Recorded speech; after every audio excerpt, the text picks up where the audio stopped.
Oh yeah, you want to amp this? Yeah. Give me the police. We got a couple of guys about to street race down here at the shipyards. You better send the cops right away. Maybe an ambulance too.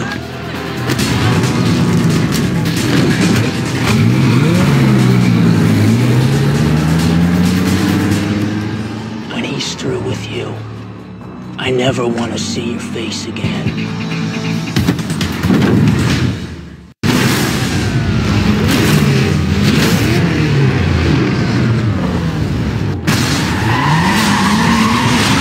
যেগুলো কি আমরা হচ্ছে কোনো টাকার amount হচ্ছে আমরা quantify করতে পারি, আইডেন্টিফাই করার জন্য আমরা এখন দেখছি আইডেন্টিফাই কিভাবে করব। সো এখানে দেখো কিছু এক্সাম্পলস ইনটেনজিবল কস্টের আর রেসিস্টেন্স টু চেঞ্জ বা চেঞ্জ ম্যানেজমেন্ট। ওকে, এটা একটা হিউজ একটা প্রবলেম যে অনেক সময় দেখা যায় যে আইটি ইনভেস্টমেন্ট করা হলো বাট হচ্ছে যে যে এমপ্লয়ীদের জন্য নিয়ে আসা হয়েছে তারা হচ্ছে সেটা ইউজ করতে যাচ্ছে না। ওকে, ফর এক্সাম্পল ধরো আমাদের এখন না, ধরো আরো বেশ কিছু বছর আগে বা স্টিল এখনো হয়তো আছে অনেক জায়গায়, হ্যাঁ, যেমন হচ্ছে যখন যে সরকারি অর্গানাইজেশন গুলো আছে, গভর্নমেন্ট অর্গানাইজেশন গুলোতে যখন এমপ্লয়ি যারা হচ্ছে সিনিয়র লেভেলের আছে, তারা অনেক সময় দেখা যায় সিনিয়র ম্যানেজার্স বা সিনিয়র সচিব, হ্যাঁ, এরকম টাইপের যারা একটু সিনিয়র বয়সে, তারা হয়তো একদম এই জিনিসটা ইউজ করতে যাচ্ছে না। তাদেরকে দেখা হলো সবাইকে প্রথমে কম্পিউটার দেওয়া হয়েছে, তো কম্পিউটার দেওয়া হয়েছে বাট তারা হচ্ছে কি করছে না, কম্পিউটারটা ফেলাই আছে, ওটা তারা ইউজ করছে না, এরকমও আছে। তারপর পরবর্তীতে হলো যে একটা অ্যাপস ছিল, তারা ওখানে হচ্ছে যে ই নথি এরকম টাইপের নাম ছিল সম্ভবত, মানে ই ফাইলিং, তারা হচ্ছে যে কোনো সময় যে কোনো জায়গা থেকে সাইনিং করে দিতে পারতো। অনেক সময় থাকে না যে ডকুমেন্টস নিয়ে যেতে হয়, ওটা করা লাগবে না, ওটার একটা অ্যাপস ছিল আর কি। তো ওটার ক্ষেত্রেও দেখেছিলাম, ওখানে আমি আমার একটা রিসার্চের কাজে আর কি কথা বলেছিলাম আরো কিছু বছর আগে আর কি। তো তারা বলছিল যে এটা যেটা হয় সেটা হচ্ছে যে যারা সিনিয়র ম্যানেজার তারা হচ্ছে কি করতে চায় না, তারা হচ্ছে ইউজ করতে চায় না। অনেক সময় দেখা যাচ্ছে তারা হচ্ছে এটা ইউজ করতে যাচ্ছে, কমফোর্টেবল ফিল করছে না। বাট এটা যারা জুনিয়র তাদের ক্ষেত্রে আবার এটা খুব কম হয়, তারা হচ্ছে অনেক সময় শিখতে চাচ্ছে, তাদের হয়তো অনেকেই কম্পিউটার লেভেল।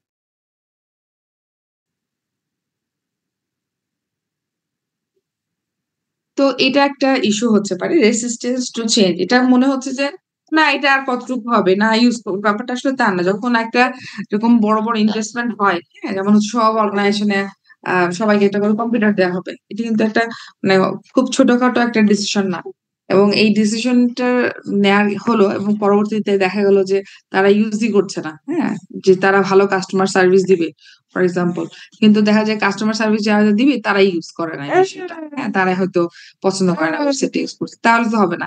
কাজের রিকোয়ারমেন্ট মানে তাদের কাজটা সহজ করার জন্য কিন্তু আমরা আইটিটা আনছি, এবং প্লাস হচ্ছে তারা যাতে সার্ভিসটা ভালো দিতে পারে। কিন্তু দেখা যায় তারা যেহেতু ইউজ করছে না, তো আলটিমেটলি যখন ম্যানুয়ালি যাচ্ছে, ম্যানুয়ালি কাজটা ওইভাবে আসলে ওইভাবে ফ্রুটফুল হচ্ছে না। সো এইটা একটা কস্ট হতে পারে যদি রেসিস্টেন্স থাকে। এমনিতেই যে কোনো একটা চেঞ্জ থাকে, চেঞ্জের ক্ষেত্রে অবশ্যই কিছু রেসিস্টেন্স থাকে নতুন কোনো চেঞ্জ আসলেই। তো সেটা একটা হতে পারে। আরেকটা হচ্ছে ইনএবিলিটি টু চেঞ্জ। তো এটা একটা হতে পারে। ইনএবিলিটি টু চেঞ্জ কিরকম হতে পারে সেটা হচ্ছে যে আম, ধরো তারা হচ্ছে চেঞ্জ করতে চাচ্ছে বাট ওই সিচুয়েশন নাই তাদের, হয়তো সবকিছু মিলিয়েই কোনো না কোনো একটা প্রবলেম বা কোনো কনস্ট্রেইন আছে যে কারণে তারা হচ্ছে চাইলে হয়তো চেঞ্জ হতে পারছে না, এরকম যদি থাকে, এইরকম যদি কোনো ইস্যু থেকে থাকে সেক্ষেত্রে এটাও কনসিডার করতে হবে অর্গানাইজেশনকে।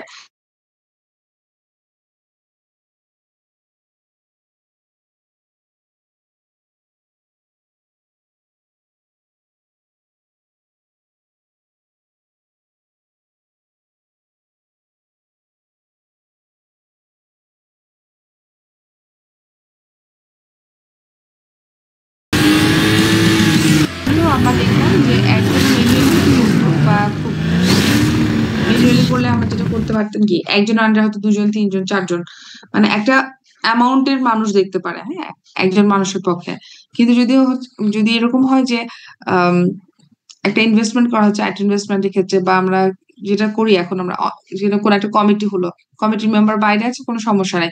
সবাই ভিডিও কনফারেন্সে হয়তো এড হয়ে গেল, দিয়ে হচ্ছে করলো মিটিংটা। কিন্তু আগে দেখা গেলো এটা পসিবল ছিল না, বা একজনের পক্ষে যদি 15-20 জনকে হচ্ছে মনিটর করা পসিবল হচ্ছে যদি অ্যাড ইনভেস্টমেন্টের কারণে। আগে এই জিনিসটা ধরো প্রবলেম ছিল। সো অর্গানাইজেশন রিস্ট্রাকচারিং হচ্ছে, এটা আসলে কি কিভাবে নিচ্ছে, হ্যাঁ, এটা আবার অর্গানাইজেশনের ধরন অনুযায়ী হতে পারে, যে কাজের ধরনটা কেমন। হ্যাঁ, এরকম যদি হয় যে না ওইখানে মানে ক্লোজ মনিটরিং লাগে সুপারভাইজারের, সেক্ষেত্রে 5 জনের একদমই ক্লোজ মনিটরিং লাগবে, সেটা সেক্ষেত্রে একরকম। হ্যাঁ, আর একটা হচ্ছে যে আহ অর্গানাইজেশন বা ওয়ার্কার টাইপ হচ্ছে যে অনেকটা ইন্ডিভিজুয়ালিস্টিক কাজ করে, হ্যাঁ, বা তাদের ক্রিয়েটিভ কাজ করে, তাদেরকে এত দেখতে হয় না। তো এই তাদের ক্ষেত্রে আবার একটু ডিফারেন্ট হবে। হ্যাঁ, তাদের ক্ষেত্রে যদি এরকম আইটি দিয়ে হচ্ছে যে একটু টাইম টু টাইম খোঁজ নেওয়া হয়, তাহলে হচ্ছে তারা কি করতে পারে, তারা কোঅপারেট করতে পারে। হ্যাঁ, যেমন যেমন ধরো হচ্ছে আমাদের গার্মেন্টস ফ্যাক্টরি গুলোতে খেয়াল করবা, ওখানে হচ্ছে কি হয়।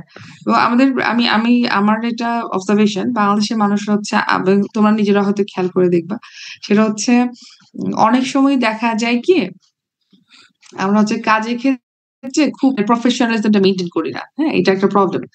বাইরের ক্ষেত্রে, বাইরে বা বিদেশে যদি আমরা বলি, ওখানে হচ্ছে তুমি যদি কোনো একটা কাজ দেয় 2 ঘন্টার, তুমি এমন ভাবে কাজ সেট আপ করে তারা, 2 ঘন্টায় তুমি তোমার ফোন একটা ধরতে পারবা না। হ্যাঁ,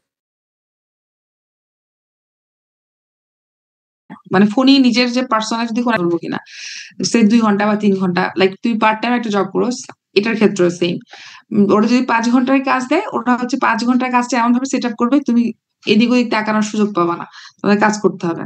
ওই কাজটা যদি তোমার মানে ওই টাইমে শেষ করতে হয় তোমাকে, যে তোমার এই কাজটা এর মধ্যে শেষ করতে হবে, তো সেই কাজটা শেষ করতে হলে এইভাবেই কাজ করতে হবে।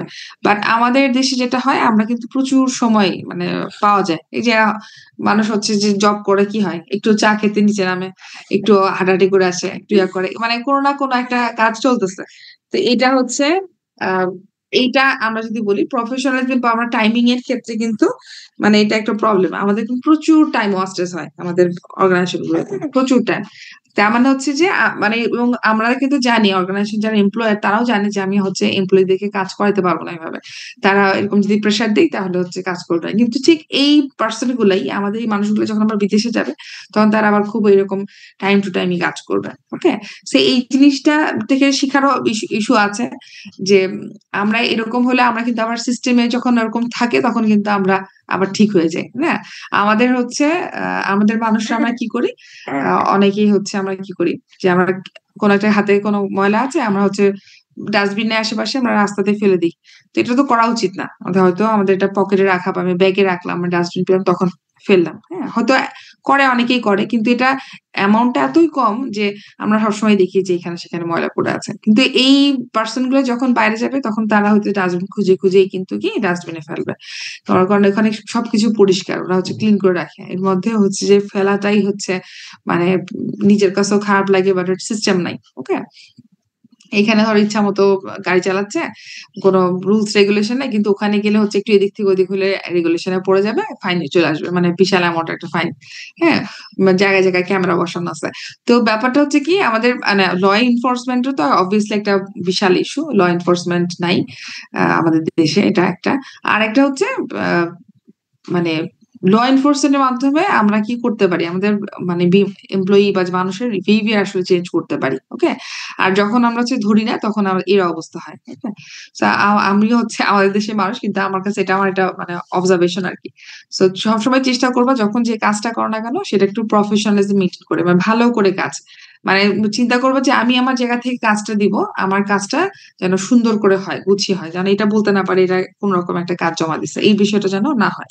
হ্যাঁ, তো এটা হচ্ছে এটা মানে লাইফ লেসন টাইপের আর কি, মানে চেষ্টা করবো আর কি, কারণ এইটা আমাদের মানে আমরা এরকমই, এরকম আসলে জিনিসটা না, আমি এরকম ব্যাপারটা না, ব্যাপারটা হওয়া উচিত যে আমাদের আমি যে কাজটা করি এটা আসলে ঠিক না, আমাকে ঠিক করতে হবে। ওকে, মানে এইভাবে যদি আমরা চেঞ্জ হই, আমরা কিন্তু পুরা কিন্তু কান্ট্রিটা আসলে চেঞ্জ হতে পারে আর কি, যদি আমরা চাই। লিস্ট নিজের থেকে শুরু করা, নিজের পরিবার থেকে শুরু করা, হ্যাঁ, আস্তে আস্তে ফ্রেন্ড সার্কেল, আস্তে আস্তে আস্তে হয়তো ইনশাল্লাহ এক সময় আমরা চেঞ্জ হবে। হ্যাঁ, সমাজ চেঞ্জ হবে, মেন্টালিটি চেঞ্জ হবে, জিনিসগুলা কিন্তু মানে এই বিষয়গুলো একটু খেয়াল করা আর কি। বিশেষ করে আমি যেটা বলছিলাম, মানে আমাদের মেন্টালিটিটা সমস্যা আরকি। আমরা খুব অল্পতে জিনিসপত্র পেয়ে যাই তো এইজন্য আমরা হচ্ছে মানে কদর করি না যে কষ্ট হয় কাজ করতে এরকম। আচ্ছা যাই হোক যেটা বলছিলাম অর্গানাইজেশনের রিস্ট্রাকচারিং এর একটা ইস্যু আছে। আমি যেটা বোঝাতে চাচ্ছিলাম সেটা হচ্ছে এমপ্লয়িদের যে মেন্টালিটি, হ্যাঁ? বিহেভিয়ার এগুলো অনুযায়ী কিন্তু মানে অর্গানাইজেশন গুলাকেও অ্যাডাপ্ট করতে হয়। তোমরা ইন্টারন্যাশনাল বিজনেস পড়েছো না? তো ইন্টারন্যাশনাল বিজনেসে দেখেছো হয়তো যে তারা হচ্ছে কি করে?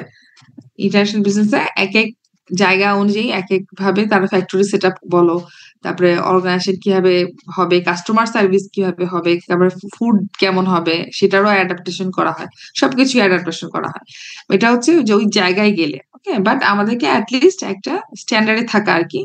মানে মানে অনেস্টি, ইন্টিগ্রিটি, হ্যাঁ? এই বিষয়গুলো ঠিক থাকা। এট লিস্ট যেই বিষয়গুলো একটা মানুষের মানে আমরা যদি বলি যে ভালো মানুষ, হ্যাঁ? তো এই তার কি গুণাবলী থাকা উচিত এই বিষয়গুলো আমাদের প্রত্যেকের থাকা উচিত। ওকে? তো আচ্ছা এটা একটা গেল অর্গানাইজেশন রিস্ট্রাকচারিং হতে পারে একটা ইনভেস্টমেন্ট এর ক্ষেত্রে। আরেকটা হতে পারে integration of new system into current situation. Okay? আ এটা ইন্টিগ্রেশন হচ্ছে যেটা আমরা একদম ফার্স্ট চ্যাপ্টার পড়েছিলাম যে ইমপ্লিমেন্টেশন ডিফারেন্ট ভাবে হয় ৪ টা ওয়েতে। তো ওই বিষয়গুলো হতে পারে। এটার একটা কস্ট হতে পারে যেটা কিন্তু আসলে দেখা যাচ্ছে না কিন্তু আসলে ইন্টিগ্রেটেড হচ্ছে। টেম্পোরারি লস অফ প্রোডাক্টিভিটি এটা হতে পারে লার্নিং কার্ভ এর কারণে। লার্নিং কার্ভ এ মনে হয় বলেছিলাম তোমাদেরকে। ১ম এ লার্নিং কার্ভ যখন থাকে মানুষ যখন শিখে তখন কি হয়? আউটপুট বা প্রোডাক্টিভিটিটা কম থাকে। যখন শিখতে যখন অনেক ভালো হয়ে যায় তখন কি হয়? তখন খুব কম সময়ে প্রোডাক্টিভিটি একটা কাজ আসে। সো এই যে টেম্পোরারি যে একটা ডাউনফল হচ্ছে ১ম দিকে নতুন আইটি ইনভেস্টমেন্ট এর ক্ষেত্রে এটাও একটা কিন্তু মানে কাউন্টই করা যাচ্ছে না কিন্তু এটা হচ্ছে কিন্তু প্রোডাক্টিভিটি লস হচ্ছে। তারপরে formulation of IT policy and control এটাও একটা কস্টিং হতে পারে যে এগুলো তৈরি করতে হবে। আইটি পলিসি এবং কন্ট্রোল কি হতে পারে, হ্যাঁ? আর মিসইউজ করছে কিনা এই বিষয়গুলা। Disruption to normal work practice বা যে ডাউন টাইম যেটা আমরা বলি আরকি। নরমাল ওয়ার্ক প্র্যাকটিস এ যদি নতুন কিছু আসে যেটা কিছু ডিসরাপশন হচ্ছে বা ডাউন টাইম যদি থাকে, যদি কোন একটা পিরিয়ড এ আমাদের সিস্টেমটাই পুরোপুরি আনএভেইলেবল থাকে, সেটাকে আমরা বলি ডাউন টাইম। এই সময়টা আমরা কিভাবে এই কস্ট গুলাকে অ্যাসাইন করব? এটা হচ্ছে ইনটেনজিবল কস্ট। ওকে? আরো অনেক ধরনের ইনটেনজিবল কস্ট আছে। এখানে জাস্ট মানে লিমিটেড না এটা। তোমরা আরো চিন্তা করলে আরো বের করতে পারবা। হ্যাঁ? যেমন লাইক আইটি আম ডিপার্টমেন্টে একজন পারসন আছে। সে কোন একটা হয়তো রিপোর্টিং এর কাজ করে এবং সেই খুব এক্সপার্ট। হ্যাঁ? তার আন্ডারে হয়তো ১ জন ২ জন আছে। বাট সেই যেহেতু মেইন হেড বা বস তাকে সেই হচ্ছে মেইনলি ওটার ক্লারিফিকেশন দেয় বা ঠিকঠাক করে দেয়। তো লেখা গেল সেই লোক হচ্ছে আ অন্য কোম্পানিতে জয়েন করেছে। অথবা দেখা গেল তার আম সে অসুস্থ, সে আসতে পারবে না। তো ওই সময়টা এটা হ্যান্ডেল করবে কে? ওকে? এইরকমও কিন্তু হতে পারে। হয়তো ১-২ দিনের জন্য হচ্ছে ডিসরাপশন টা কিন্তু বা ৩-৪ দিনের জন্য ডিসরাপশন টা হচ্ছে। বাট এটা কিন্তু একটা কস্ট। এই যে প্রোডাক্টিভিটিটা টেম্পোরারি লস হলো। এটাও একটা হতে পারে। এটা জাস্ট আমি এক্সাম্পল বললাম। তোমরা এভাবে চিন্তা করলে আরো অনেকগুলো বের করতে পারবা যে এগুলো এমন অনেক কিছু হয় যেটা আসলে কিছুই করার নাই ওই সময়টা আমাদের। জাস্ট ওয়েট করা। কয়েকদিন গেলে হয়তো ওটা ঠিক হবে। তো এই যে ডাউনফল টা হয়, হ্যাঁ? আ এই জিনিসগুলো আসলে মানে টাকার অ্যামাউন্ট এ আমরা কি করতে পারি না। মানে কোয়ান্টিফাই করতে পারি না। সো আমরা এখানে দেখলাম টেনজিবল, ইনটেনজিবল যে কস্ট গুলো আছে। আর আমরা এখন কিছু বেনিফিটস ও দেখব। বেনিফিটস হতে পারে কি? নরমালি আমি এখানে একটা জিনিস বলে রাখি। আমরা নরমালি বেনিফিটস গুলোকে আ বেনিফিটস গুলো কি? যে positive consequence of undertaking and IT investment সেটাকে আমরা বেনিফিটস বলছি। এবং অর্গানাইজেশন এর নরমালি আমরা বেনিফিটস টা হয় কখন? যদি কোন অর্গানাইজেশন এর কোন একটা পারফরম্যান্স ইমপ্রুভমেন্ট করে সেটাকে আমরা বেনিফিটস বলছি। তো এটা ৫ টা ক্যাটেগরিতে আমরা ভাগ করতে পারি। একটা হচ্ছে কস্ট সেভিংস অর অ্যাভয়েডেন্স হতে পারে। একেবারে এরর রিডাকশন হতে পারে। তোমাদের বইয়ের 148 পেজে আছে এটা যে ৫ টা ক্যাটেগরিতে আমরা বেনিফিটটাকে ভাগ করতে পারি। একটা হচ্ছে কস্ট সেভিংস অর অ্যাভয়েডেন্স। আরেকটা হচ্ছে error reduction, improved operational performance, increased flexibility and improved planning and control. ওকে? তো এই ৫ টা ক্যাটেগরিতে আমরা মেইনলি ভাগ করতে পারি। তো আমরা এখন এই টেবল 2 টা দেখো এটাতে লেখা আছে কি পসিবল বেনিফিটস হতে পারে আইটি ইনভেস্টমেন্ট এর থেকে আমাদের। টেনজিবল গুলো কি হচ্ছে? Increase productivity. আগে একরকম হতো এখন প্রোডাক্টিভিটি আরো বেড়ে গিয়েছে। সো আমরা দেখতে পাচ্ছি যে আ এত ইউনিট, লাইক আগে হচ্ছে 1 ঘন্টায় 10 ইউনিট উৎপাদন হতো, এখন 1 ঘন্টায় হচ্ছে 15 ইউনিট করতে পারছে। সো আমরা দেখতে পাচ্ছি 15 ইউনিটের একটা কস্টিং আছে। আমরা চাইলে বুঝতে পারি যে হ্যাঁ, এটা 15 ইউনিটের হতে পারে লাইক একটা কস্টিং দিয়ে আমরা যদি বলি যে এত টাকা, তো সেইটা আমরা কিন্তু বলতে পারি যে আগে এত টাকা ছিল, এখন এত টাকা ইমপ্রুভ হয়েছে, মানে কাজ হচ্ছে, প্রোডাক্ট এত টাকা প্রোডাক্ট উৎপন্ন হচ্ছে। ডিক্রিজড অপারেশনাল কস্ট কমে যায়। রিডিউসড ওয়ার্কফোর্স, যেমন একটু আগে বলেছে, অর্গানাইজেশন যদি রিস্ট্রাকচারিং এর ক্ষেত্রে যদি হাই থেকে ফ্ল্যাট অর্গানাইজেশন স্ট্রাকচারে শিফট করে, সেক্ষেত্রে আমাদের ওয়ার্কফোর্স রিডিউস হচ্ছে। Lower computer cost, lower outside vendor cost, lower clerical and professional cost, lower in-house development cost, reduced rate of growth in expense, lower facility cost, reduced software expense. এই জিনিসগুলো benefit আমরা পেতে পারি। আর intangible কি কি আছে? Improved asset utilisation.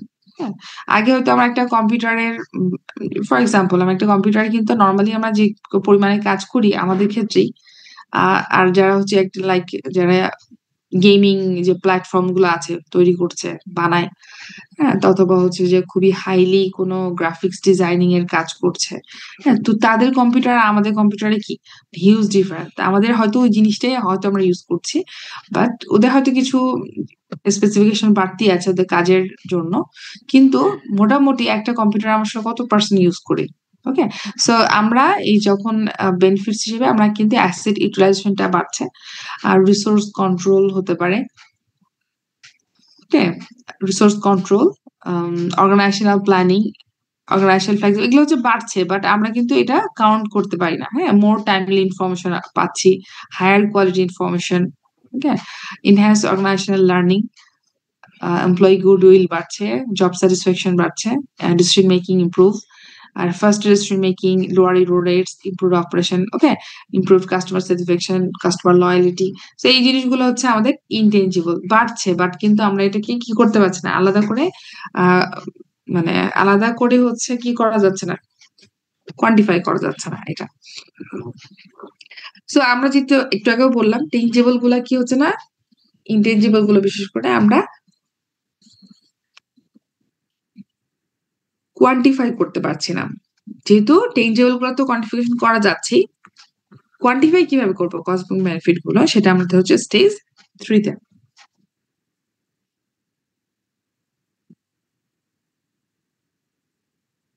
আচ্ছা, যেমন ধরো হচ্ছে ইমপ্রুভড কাস্টমার স্যাটিসফ্যাকশনের কথা একজন বলেছিল, তো আমরা ফর এক্সাম্পল এটাই দেখি, কাস্টমার স্যাটিসফ্যাকশন ইমপ্রুভ হচ্ছে। ওকে, এটা খুবই ডিফিকাল্ট একটা ভ্যালু অ্যাসাইন করা, বাট একেবারে ইম্পসিবল একটা টাস্ক না কিন্তু, ঠিক আছে, কোনো না কোনো ভাবে হয়তো আমরা এটাকে ভ্যালু অ্যাসাইন করতে পারি। তো একটা অর্গানাইজেশন কিভাবে এই বিষয়টা হ্যান্ডেল করবে, ইনটেনজিবল যে কস্ট বেনিফিট থাকবে এটাকে কিভাবে কোয়ান্টিফাই করবে, সেটা আমরা 5টা ওয়েতে করতে পারি। ওকে, তো ইম্পর্টেন্ট, এটা ভালো করে পড়বা, এটা পেজ 148 এ আছে। সো প্রথমে তারা যেটা করতে পারে, সিম্পলি অ্যাভয়েড করতে পারে। ইনটেনজিবল কস্ট বেনিফিট গুলাকে ম্যানেজ করার জন্য প্রথমে যেটা করতে পারে, ওরা সিম্পলি অ্যাভয়েড করতে পারে। ওকে, এই কিছু কিছু ক্ষেত্রে আসলে এটা অ্যাকসেপ্টেবল বা অ্যাপ্রোপ্রিয়েট, ইনটেনজিবল গুলোকে অ্যানালাইসিস থেকে বাদ দেওয়া, বিশেষ করে যখন এটা খুব বেশি ডিফিকাল্ট হয় সেক্ষেত্রে।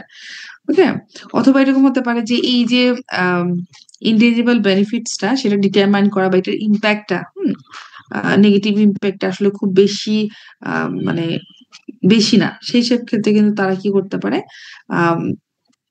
এটা কস্ট বেনিফিট অ্যানালাইসিস থেকে বাদ দিতে পারে। ওকে, আরেকটা ওয়েতে হতে পারে, তারা হচ্ছে কস্ট বেনিফিট অ্যানালাইসিস করবে, কিংবা মানে এগুলো ছাড়াই, বাট আলাদা করে একটা অ্যাডেন্ডাম বা হচ্ছে একটা অ্যাপেন্ডিক্স, তার একটা লিস্ট করবে যে এই ইনটেনজিবল কস্ট এবং বেনিফিটস গুলো আছে, এবং এটা ডিসক্রাইব করবে তাদের ইফেক্ট গুলা কি ধরনের হতে পারে, পটেনশিয়াল ইফেক্ট গুলা। ওকে, সো এটা একটা হতে পারে। থার্ড ওয়ে হতে পারে, utilise surrogate measures for the intangible and include the effect directly into the analysis. Okay, ma'am আর কি, হ্যাঁ ম্যাম এইটা কোন পৃষ্ঠায় আছে বলছেন না, আমি তো বইতে খুঁজে পাচ্ছি না। পেজ 148 এ আছে, 148 এর যে লাস্টের দিকে আছে, দেখবা লাস্ট প্যারাগ্রাফটাতে আছে, there are several possible ways to manage intangible cost and benefits, এখানে আছে। ওকে, পেজ 148 এ দেখো, বই আছে, সো মানে এমন না যে শুধু স্লাইড বেসড করবা, অবশ্যই বই পড়বা, ঠিক আছে, বইটা একবার যে চ্যাপ্টার পড়ানো হবে না কেন সেই চ্যাপ্টারটা বই একবার রিডিং পড়বা ফুললি, তাহলে তোমরা জিনিসগুলো পেয়ে যাবা। ওকে, থার্ড যেটা বলছি, থার্ড অল্টারনেটিভ স্টেজ কি হতে পারে, সারোগেট মেজার ইউজ করা ইনটেনজিবল এর ক্ষেত্রে।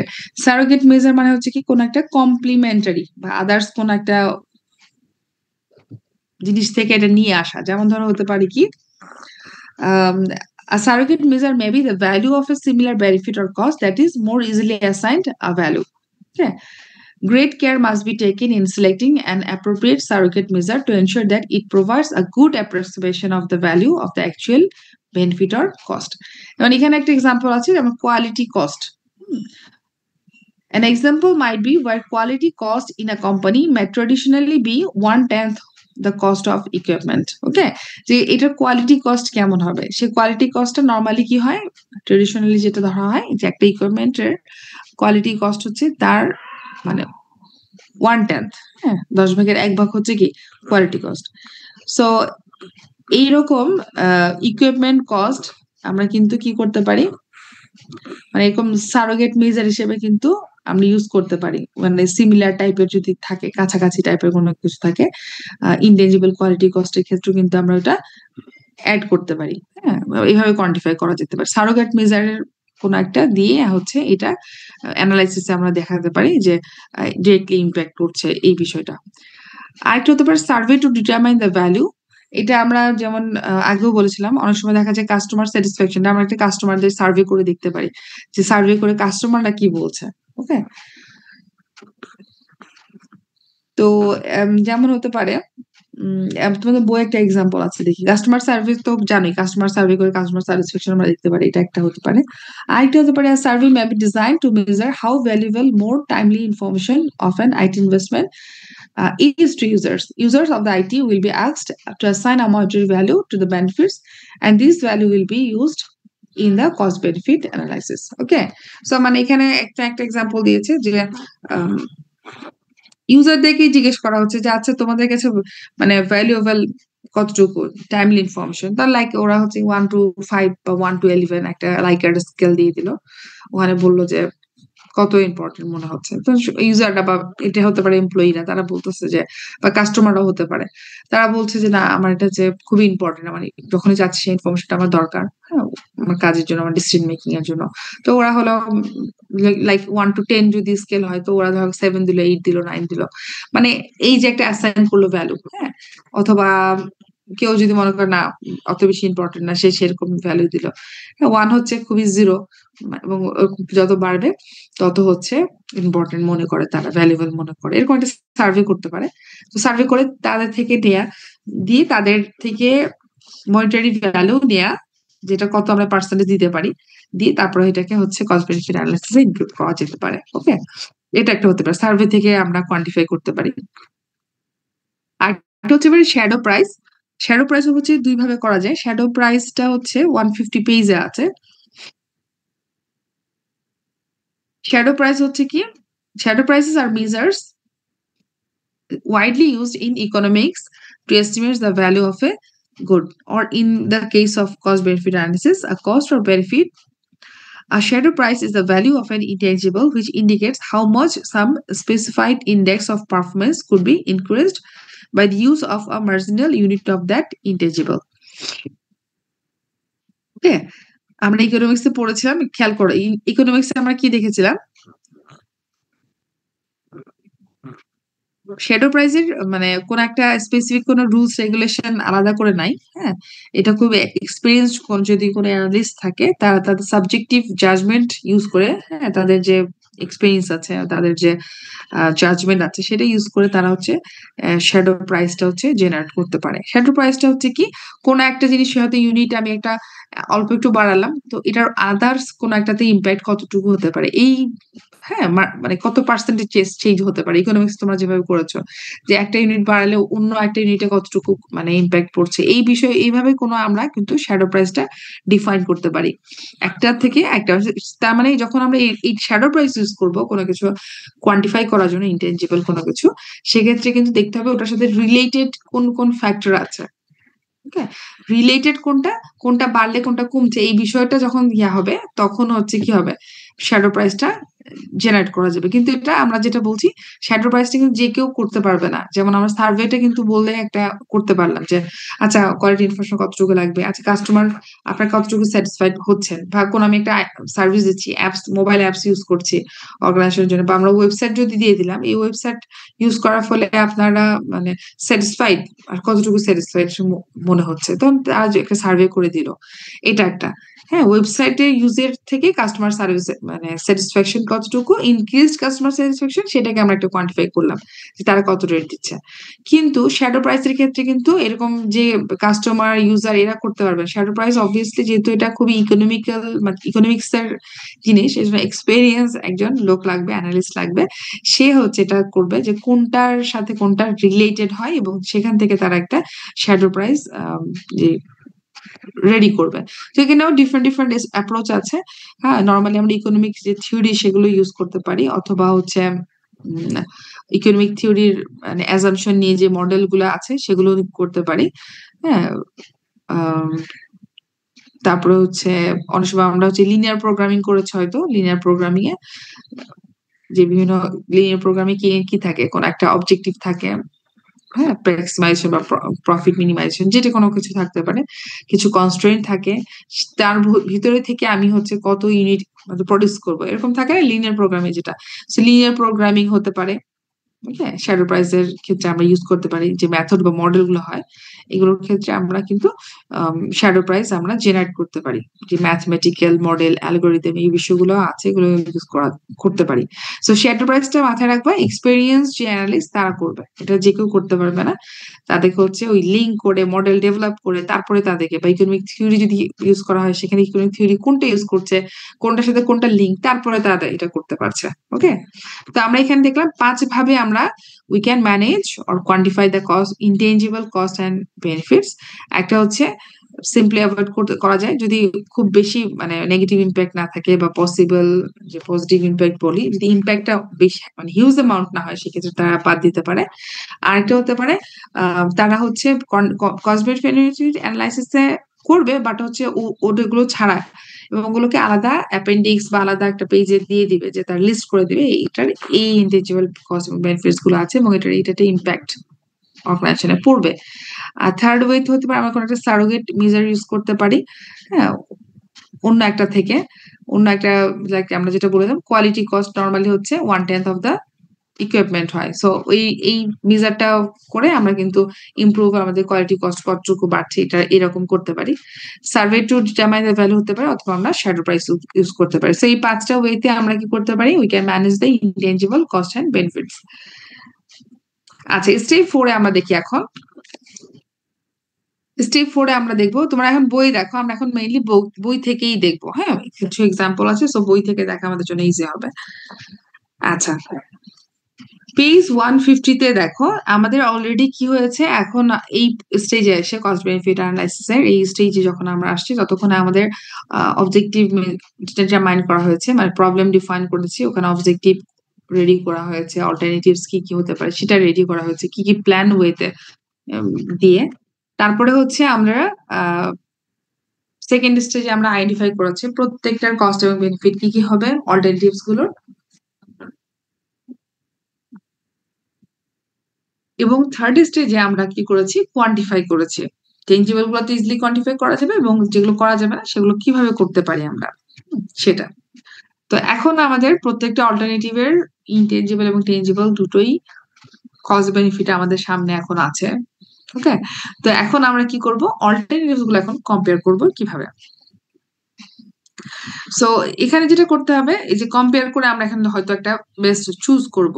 তো এখানে একটা জিনিস খেয়াল করো, নর্মালি অনেক সময় দেখা যায় যে কস্ট বেনিফিটের ক্ষেত্রে এই যে নর্মালি করা হচ্ছে, এখানে কোনো time value of money consider করা হয় না, but this is recommended to use the cash flow to be discounted to account to this factor. Okay, so আমরা এটার রিকমেন্ডেশন হচ্ছে নর্মাল অনেক ক্ষেত্রে করে না, কিন্তু আমরা আমাদের এই বইয়ের এক্সাম্পলেও দেখবো, এবং আমরা এটা করবো। এটা খেয়াল করো যে আমরা প্রেজেন্ট ভ্যালু বা যেটা আমরা বললাম ডিসকাউন্টেড যে পার্সেন্টেজটা, ডিসকাউন্টেড ব্যাক, সেটা আমরা time value of money mainly আমরা এটা কনসিডার করব। ওকে, কস্ট বেনিফিট অ্যানালাইসিসের ক্ষেত্রে। তো আমরা চ্যাপ্টার 5 এ কিন্তু যে প্রেজেন্ট ভ্যালুটা বললাম আছে। সো এখানে আমরা যেটা দেখবো, তোমরা পেজ 152 তে চলে যাও, বইয়ের পেজ 152। সবাই বের করো, 152 পেজটা বের করো।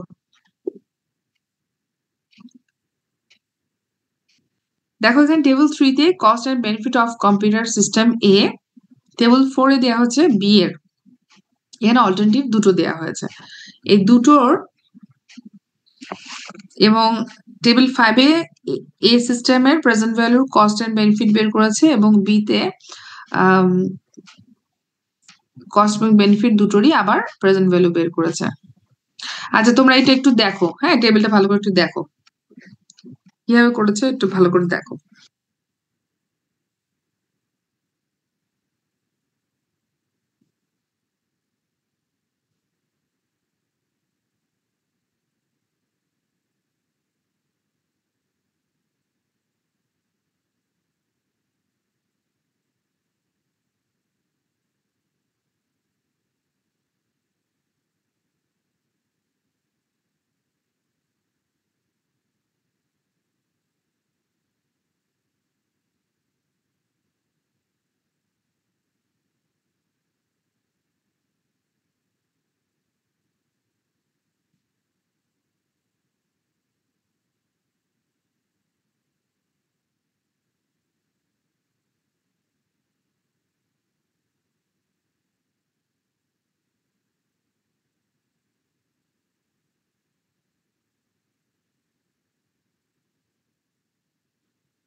ওকে, তোমরা কি দেখেছো?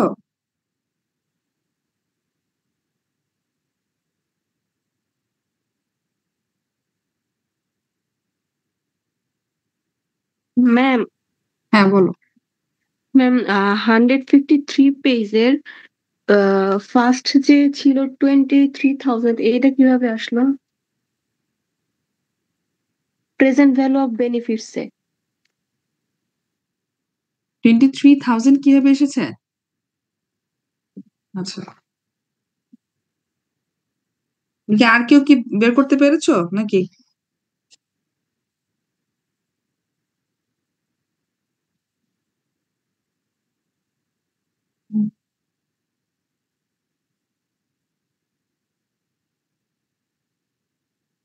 এই সিস্টেম এটা ঠিক আছে? আচ্ছা আচ্ছা, ঠিক আছে।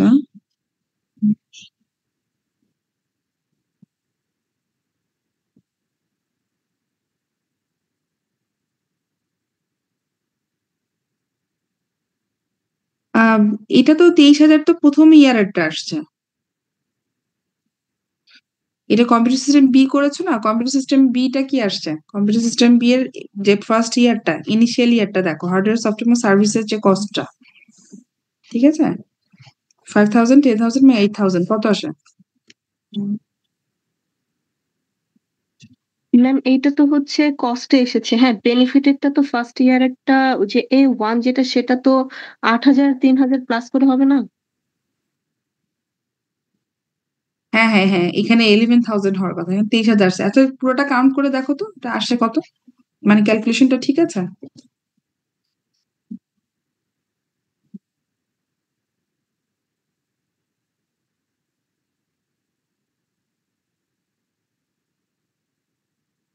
এটা পুরোটা ক্যালকুলেশনটা একটু দেখো। হ্যাঁ, এটা হিসেবে তো 11,000ই আসার কথা ওখানে। হ্যাঁ, সেকেন্ডটা প্রেজেন্ট ভ্যালু অফ বেনিফিট, যেটা প্রথমটা 11,000 আসবে, এটা A1 এটা। তারপরটা 15,000 ঠিক আছে, পরেরটা 15,000 ঠিক আছে। এটা ভুল দিয়েছো মানে, তোমরা একটু ক্যালকুলেশনটা দেখে নিও। ওকে, আচ্ছা, তোমরা একটা জিনিস খেয়াল করো। এটা তোমরা বুঝতে পেরেছো কিভাবে প্রেজেন্ট ভ্যালুটা করা হবে। So, আমরা বললাম যে কস্ট বেনিফিট অ্যানালিসিসকে আমরা যখন আমাদের অল্টারনেটিভ কম্পেয়ার করতে যাবো, তখন আমাদের কি করতে হবে? প্রেজেন্ট ভ্যালুতে নিতে হবে, এটা রিকমেন্ডেড। অনেক সময় অনেকে হচ্ছে প্রেজেন্ট ভ্যালুটা না দিয়ে এমনি করে, এমনি হবে না। আমরা যেটা করতে হবে, প্রেজেন্ট ভ্যালুতে কনভার্ট করবো এটাতে আমরা, ঠিক আছে? সো এ বি এর ক্ষেত্রে আমরা কনভার্ট করলাম। এবার যেটা করতে হবে, কস্ট বেনিফিট যখন আমরা কনভার্ট করেছি, তখন প্রেজেন্ট ভ্যালুতে আনার পরে আমরা ক্রাইটেরিয়া সিলেক্ট করবো, যেটা আমার টেবিল 7 আছে। ক্রাইটেরিয়া হচ্ছে কি, আমরা কিছু কমন ক্রাইটেরিয়া ইউজ করতে পারি মানে কস্ট বেনিফিট অ্যানালিসিসে, মানে ইভ্যালুয়েশনের ক্ষেত্রে, যে কোন কিভাবে আসলে আমরা করব, কোন মেথডসটা ইউজ করব। দেখো এখানে এখানে 4টা আছে, 4টা কমন ক্রাইটেরিয়া আছে যে যেটা নেবে। একটা হচ্ছে maximise the ratio benefits over cost. Okay, so benefits over cost যদি রেশিও করি, যেটা রেশিও বেশি হবে সেটাই নিব। সো আমরা এখানে অলরেডি দেখো, এখানে আমাদের আছে অলরেডি এই সিস্টেমের যে বেনিফিটস রেশিও পিভি, যেটা ভ্যালুর বেনিফিটস হচ্ছে কত, 37,000 সামথিং, আর হচ্ছে কস্ট বেনিফিটস হচ্ছে 41,000 সামথিং, আর হচ্ছে কস্ট হচ্ছে 37,000 সামথিং। এটা পরের পেজে আছে দেখো, পেজ 154 এ আছে, টেবিল 8 এ দেখো, এটা ডিভাইড করেছে, রেশিও করেছে, present value of benefits divide by present value of cost দিয়ে করেছে। এটা কম্পিউটার সিস্টেম এ এর ক্ষেত্রে করেছে, বি এর ক্ষেত্রেও সেম করেছে, যেটা অলরেডি তারা পেয়েছে। তো এখানে দেখো রেশিও কোনটা বেশি আসছে, এ বি এর ভিতরে কোনটা রেশিও বেশি?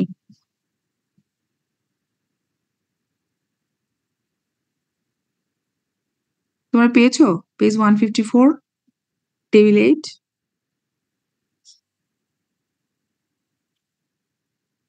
ম্যাম বি এর রেশিও বেশি। বি এর রেশিও বেশি, সো উই শুড সিলেক্ট কি, দ্য ম্যাক্সিমাম। দ্য ক্রাইটেরিয়াটা কি ছিল? Maximise the ratio of benefits over cost. So আমাদের এই হিসাবে যদি আমরা এই ক্রাইটেরিয়াটা ইউজ করি, সেক্ষেত্রে আমাদের কি হবে, আমরা কম্পিউটার সিস্টেম বি সিলেক্ট করব, ঠিক আছে? আচ্ছা, সেকেন্ড টা ছিল কি, সেকেন্ড ক্রাইটেরিয়া হচ্ছে maximise the net present value of net benefits. এটার একটা সূত্র আছে, যে নেট প্রেজেন্ট ভ্যালুর যেটা সূত্রটা 154 পেজে। এটা দেখো, বি বি হচ্ছে যে বেনিফিটস মাইনাস কস্ট, বি হচ্ছে বি হচ্ছে বেনিফিট, সি মানে কস্ট। এই সূত্রটা ইউজ করেছে টেবিল 9 এ। দেখো টেবিল 9 এ এই সূত্র ইউজ করে কি করেছে,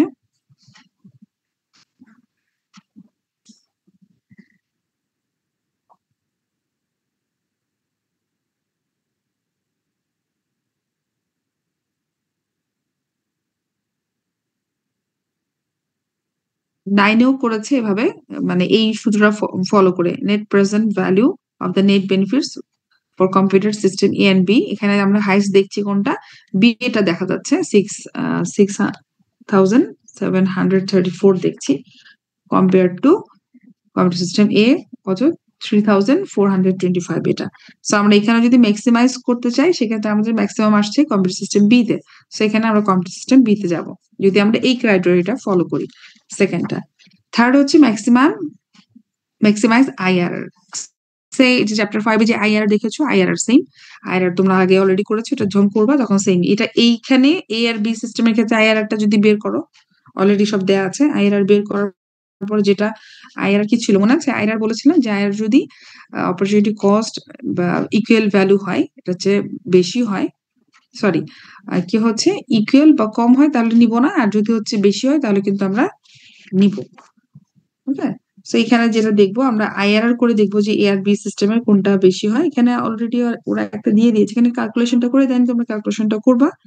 আইআরআর এখানে কম্পিউটার সিস্টেমের ক্ষেত্রে 7.71 এবং বি এর ক্ষেত্রে 25.87, তার মানে কোনটা নিব, আইআরআর ম্যাক্সিমাম, সো মানে হচ্ছে কম্পিউটার সিস্টেম বিটাই আসতেছে এখানে। ওকে, চ্যাপ্টার 5 এ আইআরআর যেভাবে করেছে সিমিলার ওয়েতে এখানে এই প্রবলেমটার আইআরআর বের করবে, করার পরে যেটা দেখবো ম্যাক্সিমাম সেটা হচ্ছে আমরা চুজ করতে পারবো। এবং last of all shortest payback period. Shortest payback পিরিয়ডে আমরা একটা প্রবলেম পড়েছিলাম, কি বলো দেখি মনে আছে কিনা, লিমিটেশন কি পেব্যাক পিরিয়ডের?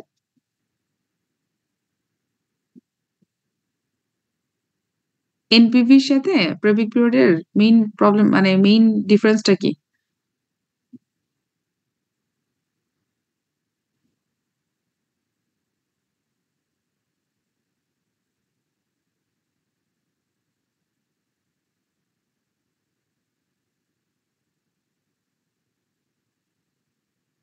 মনে নাই? পেব্যাক পিরিয়ড হচ্ছে মিনিমাম টেবল 10 এ দেখো, পেজ 156 এ পেব্যাক পিরিয়ডে দেখো দুটোরই সেকেন্ড ইয়ারে কি হচ্ছে, ইনিশিয়াল যে কস্ট সেটা কভার করে যাচ্ছে সেকেন্ড ইয়ারে। তাহলে যদি আমার পেব্যাক পিরিয়ডে যেহেতু প্রেজেন্ট ভ্যালু ক্যালকুলেশন করা হয় না, আমাদের কি ছিল প্রেজেন্ট ভ্যালুতে, মানে পেব্যাক পিরিয়ডে কখনো time value of money consider করা হয় না। সেজন্য দেখো এখানে টেবল 10 এ আমরা দেখতেছি যে কম্পিউটার সিস্টেম এ এবং বি দুটোই সেকেন্ড ইয়ারে হচ্ছে কি হচ্ছে রিকভার হয়ে যাচ্ছে ইনিশিয়াল কস্টটা। তো সেক্ষেত্রে আমাদের কিন্তু কি হচ্ছে অল্টারনেটিভ দুটোই আমরা কি ইকুয়ালি গুড বলতে পারি অথবা আইদার ইজ অ্যাকসেপ্টেবল, দুটোই আমরা ওকে করতে পারি। যখন আমরা প্রেজেন্ট ভ্যালুটা কাউন্ট করব সেক্ষেত্রে কি হবে, তখন এই জিনিসটা চেঞ্জ হচ্ছে, যেটা আমরা একটু আগে করেছিলাম আইআরআর এ কিন্তু পেব্যাক বা আগের তিনটাতে কিন্তু আমরা পেব্যাক পিরিয়ড প্রেজেন্ট ভ্যালুটা time value of money use করেছি। সো আরেকটা ওয়ে হতে পারে পেব্যাক পিরিয়ডটা শুধু জাস্ট কাউন্ট করা।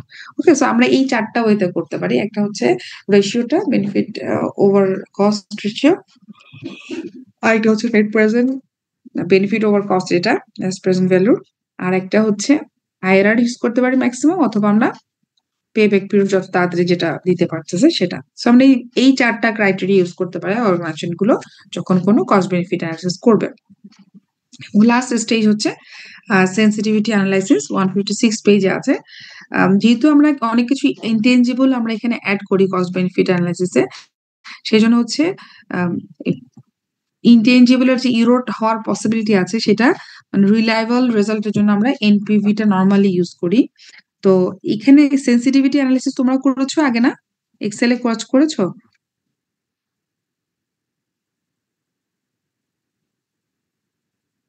তোমরা কি সেন্সিটিভিটি অ্যানালিসিস করেছো কোনো কোর্সে? Yes ma'am. আচ্ছা, সেন্সিটিভিটি অ্যানালিসিস তো আমরা জানোই, মানে একটা চেঞ্জে অন্য কোন জায়গায় সিনারিতে চেঞ্জ হচ্ছে সেটাই হচ্ছে আমরা কি সেন্সিটিভিটি অ্যানালিসিস করি। সো এইখানে যেটা মানে এই উদ্দেশ্যটা হচ্ছে সেন্সিটিভিটি অ্যানালাইসিস করার, যে মানে ইরোডটা যাতে কম হয়, ইনটেনজিবল যেহেতু থাকে অনেকগুলো, এটা যে ইরোডটা যাতে কম হয় সেক্ষেত্রে আমরা হচ্ছে এখানে এনপিভি টা ইউজ করবো। এনপিভিটা কি করা যাবে, এনপিভি হচ্ছে একটা অরিজিনাল ভ্যালুটা ইউজ করতে পারি, একটা হচ্ছে এনপিভির হচ্ছে হাইয়েস্ট একটা ভ্যালু ধরতে পারি, একটা লোয়েস্ট ভ্যালু ধরতে পারি, মানে তিনটা সিনারিও হলো। তো এবং কিছু প্যারামিটার আমরা সিলেক্ট করতে পারি যে কোন প্যারামিটার গুলো আমরা চেঞ্জ দেখতে যাচ্ছি। ওকে, তো এরকম হতে পারে। তো এটা একটু হয় যদি হচ্ছে প্যারামিটার বেশি হয় তখন দেখা যায় অনেকগুলো সিনারিও মানে হয়, মানে জটিল হয়ে যায় জিনিসটা একটু সেনসিটিভ অ্যানালিসিস করা। তো একদম অনেক বেশি লার্জ অ্যামাউন্টের যদি প্যারামিটার হয় সেক্ষেত্রে এই জন্য হচ্ছে যে একটু কম যদি আমরা রাখি, হ্যাঁ, একটা হাই এন্ডে একটা লো এন্ডে যদি এস্টিমেট রাখি এবং অল্টারনেটিভ ২টা বা ৩টা যদি আনতে পারি তাহলে আমাদের জন্য সেনসিটিভিটি অ্যানালিসিস করাটা ইজি হয় আরকি। ওকে? এটা মেইনলি করি আমরা সেনসিটিভিটি অ্যানালিসিস করা মানে হচ্ছে আমরা কোনো একটা মানে গ্রাফিক্যাল ডিপিকশন দেখি আমরা একটা graphical depiction that reveals the chance of alternative investments breaking even, failing or succeeding. Okay. At a glance, decision makers are given a lot of information that can be easily processed and hopefully better assist in the decision. Okay. আমরা হচ্ছে sensitive analysis হচ্ছে অন্য একটা চ্যাপ্টারও আছে, আমরা হয়তো এটা নিয়ে পর দেখবো। হ্যাঁ, সেটা মাথায় রাখো যে সেনসিটিভিটি অ্যানালিসিসটা করে আমরা হচ্ছে কি করি, ইরোরটা যাতে হ্যান্ডলিংটা একটু কম মানে কম ইরোর আসে আরকি। এবং এনপিভিটা ইউজ করা হয় যেহেতু ইনটেনজিবল বেনিফিটস আমরা অ্যাসোসিয়েট করছি যেটা কিন্তু পুরোপুরি কোয়ান্টিফাই না, এটার যে প্রবলেমটা যাতে কম আসে। তো এখানে একটা এনপিভির একটা অরিজিনাল ভ্যালু থাকতে পারে, একটা হাইয়েস্ট ভ্যালু, একটা লোয়েস্ট ভ্যালু দিয়ে আমরা কিন্তু করতে পারি এবং কিছু প্যারামিটার চেঞ্জ করে তাহলে দেখতে পারি যে কোন জায়গায় চেঞ্জ গুলো আসতেছে বা কেমন আসতেছে। ওকে, সো এটা হ্যাঁ বলো। ম্যাম আমাদের 11টা থেকে একটা ক্লাস আছে, যদি কাইন্ডলি হ্যাঁ একটু। হ্যাঁ ঠিক আছে, না তোমাদের শেষ তো, এই চ্যাপ্টার শেষ হয়ে গেছে, আর নাই।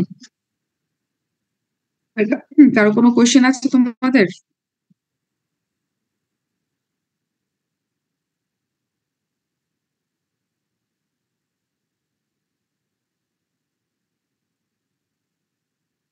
ওকে, আমি রোল কল করছি।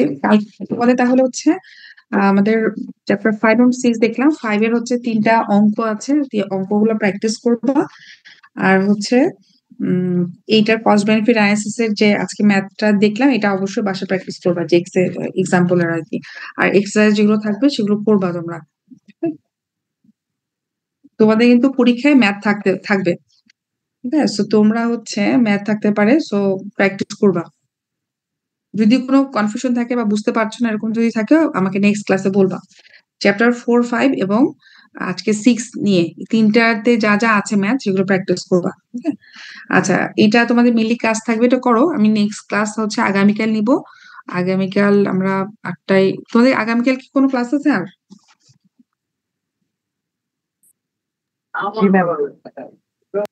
কয়টা থেকে ক্লাস? ম্যাম এখনো সময় দেয় নাই, কিন্তু 2টা ক্লাস হওয়ার সম্ভাবনা আছে। ও আচ্ছা, এমনিতে নাই তাহলে। আচ্ছা ঠিক আছে।